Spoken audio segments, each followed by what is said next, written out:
అందరికీ నమస్కారం అండి. స్వాగతం సుస్వాగతం మన ఛానల్కి. ఈరోజు వీడియోలో కార్తీక పురాణం 2వ అధ్యాయంని వివరించబోతున్నాను. వశిష్ఠ మహర్షి జనక మహారాజుతో మరలా ఈ విధంగా చెప్పటము మొదలుపెట్టారు. కార్తీక సోమవార మహిమ. జనక మహారాజా, కార్తీక మాసంలో శివుని ప్రీతి కోసము ఎవరు సోమవార వ్రతాన్ని ఆచరిస్తారో వారు తప్పక కైలాసంలో నివసిస్తారు. కార్తీక సోమవారం నాడు స్నాన, దాన, జపాలల్లో ఏ ఒక్కటి ఆచరించినా 1000 అశ్వమేధ యాగాలను చేసిన ఫలాన్ని పొందుతారు. ఈ మాసంలో ఉపవాసం, ఏకభుక్తం, రాత్రి భోజనం, అయాచితంగా భోజనం పెట్టడం, కార్తీక స్నానం చేయటం, పువ్వులు దానం చేయటం అనేవి 6 సమానమైనటువంటి ఫలితాన్ని ఇస్తాయి. శారీరకంగా శక్తి ఉన్నవారు ఉపవాసం చేయాలని, అందుకు శక్తి లేనివారు పగలు ఉపవసించి రాత్రి భోజనం చేయాలని, అది సాధ్యం కానివారు ఛాయానక్తం అంటే సాయాన్న భోజనం చేయాలని, నక్తమాచరించలేని వారు బ్రాహ్మణులను పిలిచి వారితో కలిసి ఆ పగలే భోజనం చేయవచ్చునని శాస్త్రం చెప్పుచున్నది. కార్తీక వ్రతాలలో ఏ విధమైన వ్రతాన్ని ఆచరించినచో 8 యుగముల కాలము నరకమనందున కుంభీపాకంలోనూ రౌరంలోనూ బాధలను పొందుతారని, కార్తీక సోమవారం నాడు యథావిధిగా ఉపవాసముండి శివుణ్ణి పూజించిన పిదప శివలోకాన్ని పొందుతుందని, స్త్రీ పురుషులెవ్వరైనా కార్తీక సోమవారం నాడు నక్షత్రములను చూచిన తర్వాత భుజిస్తే వారు పాపాలన్నీ అగ్నిలో వేసిన దూదిలాగా నశిస్తాయని తెలుస్తుంది. కార్తీక సోమవారం నాడు శివలింగానికి అభిషేకం చేసి పూజించి రాత్రి భుజించిన వారు శివునికి ప్రీతిపాత్రుడవుతాడని తెలుస్తుంది. ఈ విషయాన్ని తెలియచేసే ఒక కథ చెబుతాను, విను. కైలాసమునకు వెళ్లిన కుక్క కథ. కాశ్మీర దేశంలో యజ్ఞం చేసే పురోహితుడొక ఉండేవారు. అతనికి అందమైన కుమార్తె ఉండేది. మంచి యవ్వనంతో చక్కగా అలంకరించుకొని పురుషులను ఆకర్షించటంలో నేర్పరి అయిన ఆమె దుర్గణాలను చూసి తల్లిదండ్రులు, అత్తమామలు కూడా ఆమెను విడిచిపెట్టారు. ఆమె స్వభావం బట్టి అందరూ ఆమెను కర్కశ అని పిలిచేవారు. ఆమె భర్త మిత్రశర్మ సకల వేద పారాంగుతుడై మిక్కిలి గుణవంతుడైన అతడు సౌరరాష్ట్ర దేశస్థుడు. దయాదాక్షిణ్యములు, మంచి హృదయం కల అతనిని మెతకదనం చూసి భార్య ప్రతిరోజు అతనిని బాధించేది. భార్య చేత దెబ్బలు తింటున్నప్పటికీ గృహస్థ ధర్మంపై కోరిక చేత అతడు ఆమెను విడవలేక ఆమె పెట్టేటువంటి కష్టములను భరిస్తూ కాలం వెళ్లబుచ్చసాగాడు.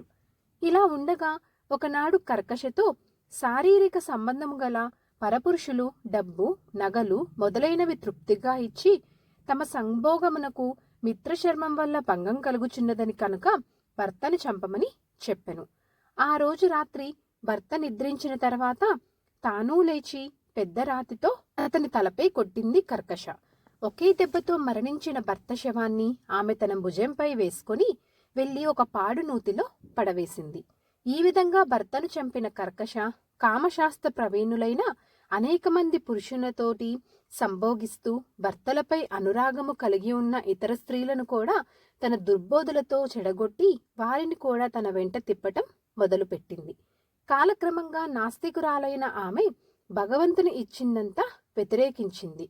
ఈ విధంగా యథేచ్ఛగా పరపురుషులతో సంచరించిన ఆమెకు యవ్వనం నశించి ముసలితనం సంక్రమించి వివిధ రకములైన కురుపులు పుట్టి పురుగులతో లుకలుకలాడి దుర్గంధంతో చివరకు అనేక బాధలతో మరణించింది. ఈ విధంగా మరణించిన కర్కశను యమదూతలు నరకమునకు తీసుకొని పోయి మండుతున్న ఇనుప స్తంభమునకు ఆలింగనం చేయించి సీసమును కాల్చి చెవిలో పోసి అనేక విధాలుగా నరక బాధలను పెట్టిరి.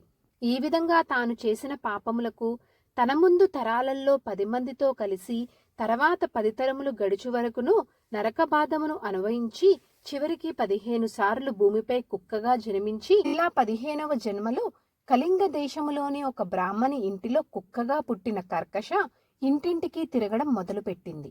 ఇలా ఉండగా ఆ బ్రాహ్మణుడు కార్తీక మాసములోని సోమవారం నాడు పగలంతా ఉపవాసం చేసి తన ఇంటిలో శివలింగానికి అభిషేకం చేసి పూజాదులను ఆచరించి నక్షత్రములు చూచిన తర్వాత నివేదన చేసి బలిదానం చేయుటకు బయటకు వచ్చి నివేదన చేసిన పదార్థమును కొంత నేలపై ఉంచి వెళ్లారు.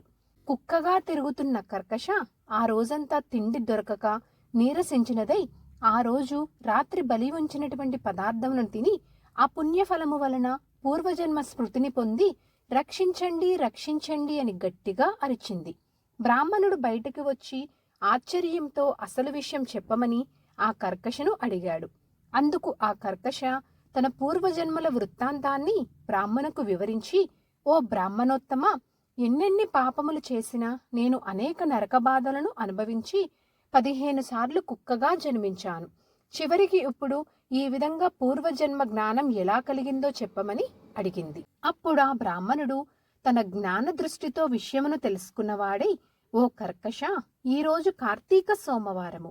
ఈ రోజంతా ఉపవాసం ఉన్నా నీవు ఇప్పుడు నేనించిన బలిని శివప్రసాదమును స్వీకరించావు. ఆ పుణ్యం వల్ల నీకు పూర్వజన్మ స్మృతి కలిగింది అని చెప్తాడు.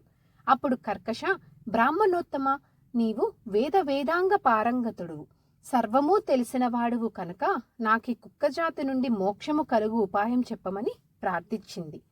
పరోపకార బుద్ధిగల ఆ బ్రాహ్మణుడు తాను చేసిన కార్తీక సోమవారముల పుణ్యములో ఒక సోమవార పుణ్యాన్ని కుక్కకు దారపోశారు.